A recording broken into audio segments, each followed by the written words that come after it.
language. So this is already the next step after listening. Then we need to teach them how to speak. We need to teach them how to let me put this up. Okay, we need to teach them how to or the end product, not the end product first, the second part of their learning the language, which is speaking, orally expressing their cognitive skill, the social the different skills that I will be mentioning today. Okay, I have here a statement from Miss Anne Burns. Systematically and explicitly addressing the teaching of speaking is an aspect of language that is often underestimated. I would like to ask Sir Nathan, what is your view about this? Systematically and explicitly addressing the teaching of speaking in an aspect of language that is often underestimated. Sir Nathan? Or I ambushed you. I think I can relate this to what Mom Heidi had. Sorry, Ma'am. Sorry. I was on a different page. I was trying to go back to the Zoom profile, Zoom interface. Yeah, Miss Anne Burns had mentioned that we had underestimated, or teachers had underestimated, the teaching of speaking. Yes, ma'am. I believe so. In the past decades, we could say so because basically because speaking could have been taken for granted since everybody can speak. I mean, when you learn a language and when you learn how to speak, oftentimes it might be thought that it's as easy as that you just speak and then just listen as well and then respond to questions or to linguistic stimuli. But then and now that there are a lot of theories and approaches and teaching principles, we've learned that teaching speaking is not, it is science. It has procedures, it has process, it is an art, because there are ways on how you can teach speaking. There are variables that you need to consider. There are external and internal factors to be considered. So teaching speaking may not be as easy as we've thought or others may have thought. It requires a systematic way of teaching the content and a little bit of art to sustain the interest of our students. Thank you, Sir Nathan. And that is the content of this report today. Today we are going to be talking about the components of second language speaking competence. We are going to compare spoken and written languages. And we are going to understand the social and functional motivation. And we will be discussing on a teaching speaking cycle. So what do we expect from teachers of speaking? A competent teacher of speaking involves combinatorial nature of speaking. This combination of skills are linguistic and discoursal features of speech, core speaking skills, and the communication strategies. Now, I have here 4 comments, and I would like you to reflect on yourselves if you had mentioned or you have commented these while you were teaching. The first one is, all my students can read and write well, but they are poor at speaking and listening. The next one, many of my students are too afraid to talk in class. They are shy and lack confidence. And some of my students sound very bookish when they speak. It's as if they are reading from a book. And the last one, my students love to speak, but they make a lot of grammatical mistakes. So which of the four you had commented before in your speaking class? Or maybe all of the above? For me, ma'am, it's the second. The second. Many of my students are too afraid to talk. Yeah. How about you, Ma'am Lane? For me, it's the first and the second, but more on the second. Mm-hmm. Ma'am Heidi, what do you think? Are these questions For or me, it's the second. When I was teaching in the basic education and even in college, actually, number two. so it's still the affective part? Yeah.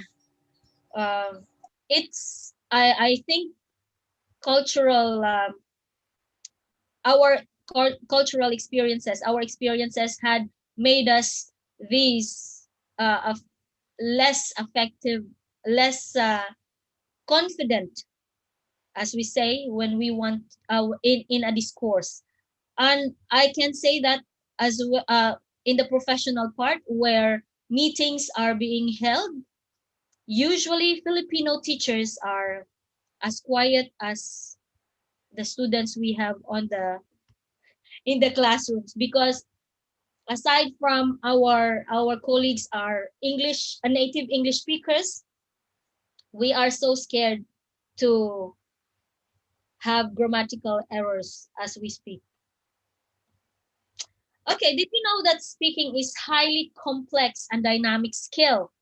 It involves the use of several simultaneous processes. It is unlike reading, because in reading and writing, you can pause and stop and review the things that you were not able to comprehend well. But in speaking, it is simultaneous. It is spontaneous as well. That's why cognitive, physical, and social, cultural, and knowledge and skills are very important, as mentioned by Ma'am Lalaine in her report previously. Okay, now here we have the competences, second language speaking competence. So what should or what must a competent speaker be able to do? Of course, it is valuable for teachers to be knowledgeable about what speaking competence involves and how different aspects of speaking competence relate to each other. As Johnson said and describes, speaking is a combinatorial skill that involves doing various things at the same time. That's where anxiety comes, because you don't know if you are doing well. So here are the components of second language speaking competence: knowledge of language and discourse. On this part, the it involves the mastery of phonetics and phonology, the grammar, the lexis or the vocabulary, and how we organize the appropriate discourse. The next one is the core speaking skills. Here it refers to developing the ability to process speech quickly, negotiate, and manage the flow of speech. Here, the core speaking skills is more spontaneous, and this ability needs to be processed and needs to be developed if you want your students to be good speakers. Next one is communication strategies. It involves developing cognitive strategies to compensate for limitations in language, knowledge, metacognitive strategies, and interaction strategies. So the communication strategies here is the use of the two components, the use of knowledge and the use of the core speaking skills. So it's the application part of it already. Now I have here, we are going to compare here the spoken and the written language. I have two texts that we are going to compare. Miss Lelaine, can you read the first text? I was working in Turkey at the time. I was lucky enough to have one of my colleagues doing the same program. Started at the same time as me, so we used to get together regularly, or sometimes as often as twice a week, and would get together and compare our findings. And because our learning styles were different as well, we compensated for one another other. Thank you, Miss Lelaine. And you had delivered it as what? Is it spoken or written? It is spoken. Okay, thank you. Now let's compare it with the written text on number 2. I was then employed in Turkey, where fortunately I was able to collaborate with a colleague who commenced the program simultaneously. We held regular weekly meetings to compare findings. Because our learning styles were different, we complemented each other. Now, what and how are these two the same or different?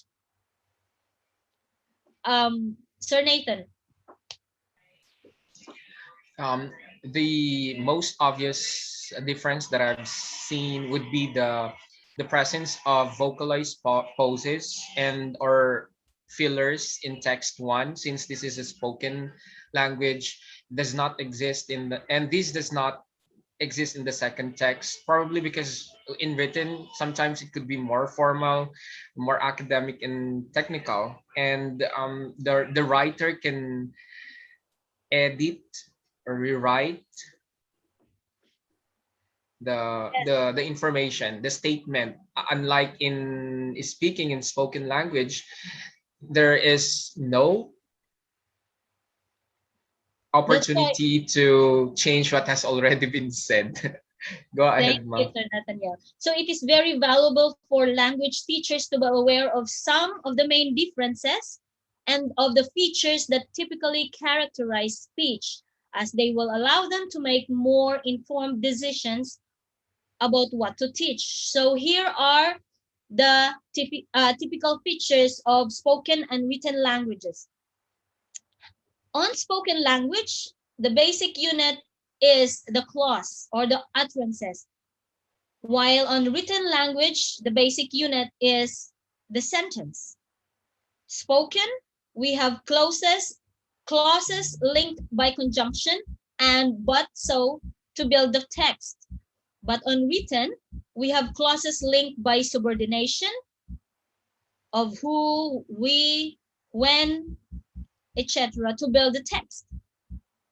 And on spoken language, frequent use of formulaic chunks. I was lucky enough is an example, while on written language, it's very little use of formulaic language. In spoken, we have informal language preferred. We used to get together as the example, while on written language, it should be formal. Like